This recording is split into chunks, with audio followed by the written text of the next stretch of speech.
I have been so lucky in the journey of my life as a Duchess, and it's given me this extraordinary chance to meet incredible people. And one of those such people is Ananda, the Venerable Ananda. Did I get that right? Yes. Are you sure? Well, there is a middle name, Olande, which means from Holland, actually. From Holland? Yeah, in the Sinhalese language. So that's referring to your birthplace. Right. And that's how you wrote your book about the flying Dutch monk.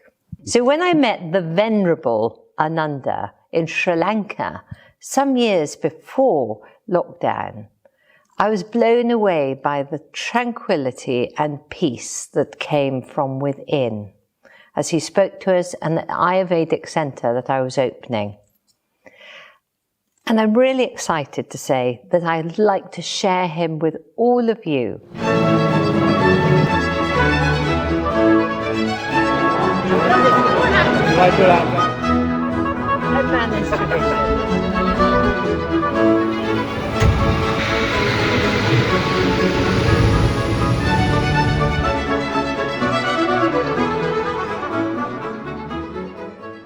So thank you for talking to me today. Welcome. Thank you. And tell me about just the beginning of your journey in becoming a monk. Well, the beginning goes back long ago, maybe even to previous lives. But to concentrate on this life, first of all, I felt that I was studying the wrong things, like economics and sociology of developing countries. I thought I can do something for the world, maybe join the UNDP for development work, but that also didn't work out. They didn't need anybody from Holland. And I thought, what now? So I started looking for something spiritual in meditation. There were different types of meditations around that time. First, TM, Transcendental Meditation, of Maharishi Mahesh Yogi, which the Beatles followed in those days. And I started doing. Then I went on to another form of meditation. And after reading a book, The Autobiography of a Yogi by Yogananda, I thought now I must go to India to learn more and find a guru who could teach me meditation. That brings me to one moment, which I'm sure all these people watching this will be fascinated in. So you have let, for all the young people out there struggling with the direction of their lives, and we know what a confusing time 20s are, particularly in this difficult time we're having at the moment, you've been led from within your journey. Is that correct? Yeah, from within and from without, I suppose. Things started happening when I was searching.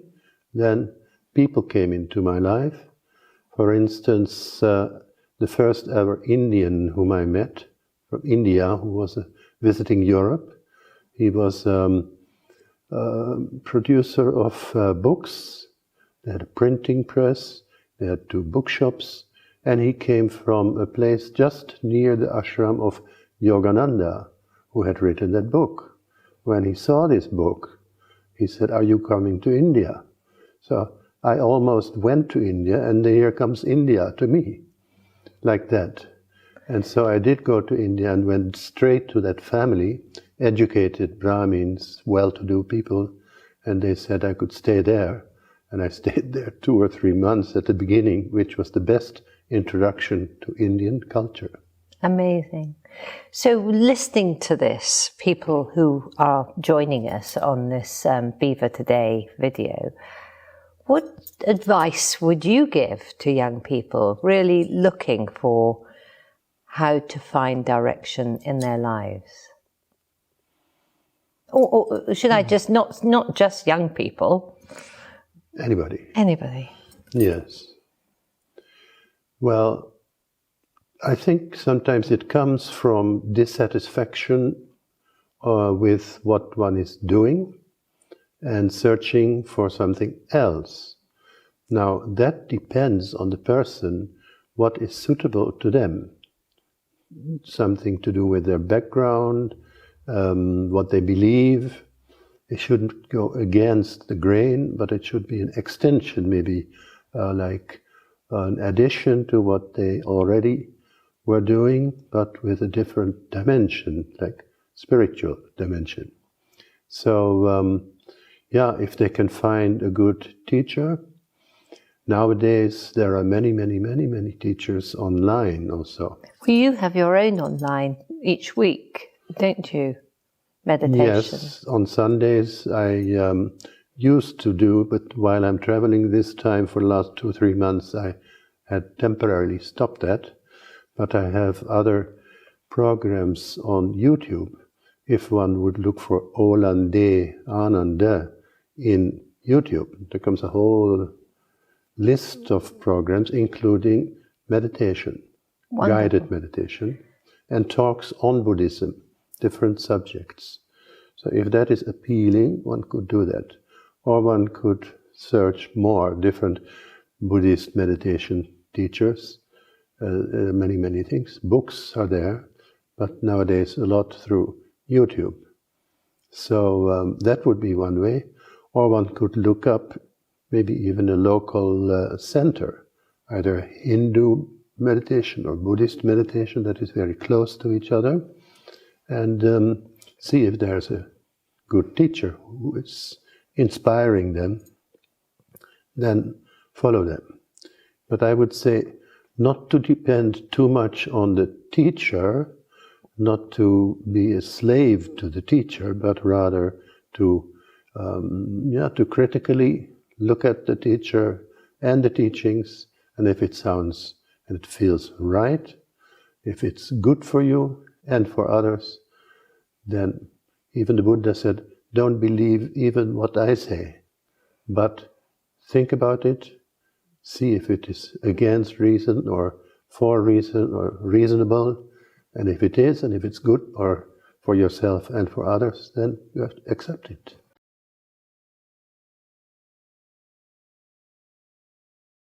Well, at first, entering this beautiful space, one is impressed. Can't help but being impressed by the grandeur.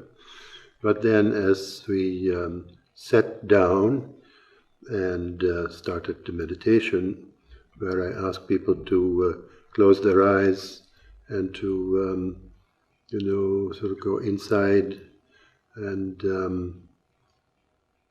come into the present moment and forget about the past and not to anticipate the future. And then one actually forgets about the environment. Maybe the influence could be there.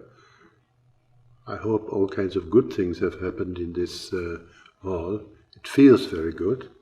So it's not so much the influence of the hall anymore once you start the meditation. So it was very good, because it's also a very silent place. It has a very good acoustics, you could say. The voice doesn't sort of reverberate in the hall, it stays where it is, and then it's like, very peaceful, very peaceful.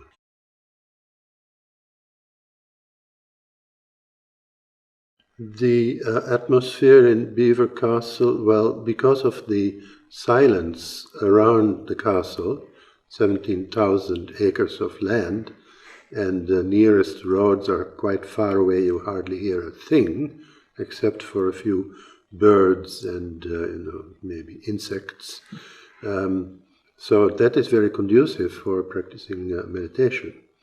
And of course, in some traditions of Buddhism, like in Zen Buddhism, they have very empty rooms and no furniture, and very austere kind of environment. And here it's very copious, you could say. But that doesn't really matter, at least to me. Basically, we close our eyes anyway during the meditation. And then the silence, I think, is one of the most important things that makes the meditation deeper. And then when there are a couple of people interested and come together, it also reinforces the meditation. Well, thank you so much, Ananda, and thank you for being a very dear support to me in my journey through life. Thank you for your kindness. Thank you so much for listening to BELVOIR Today. I hope you've enjoyed it as much as I have. If you could like and subscribe in the boxes below. And I hope that you'll join me for my next BELVOIR Today. If you'd like to see more about my venerable friend, we've linked in his YouTube channel.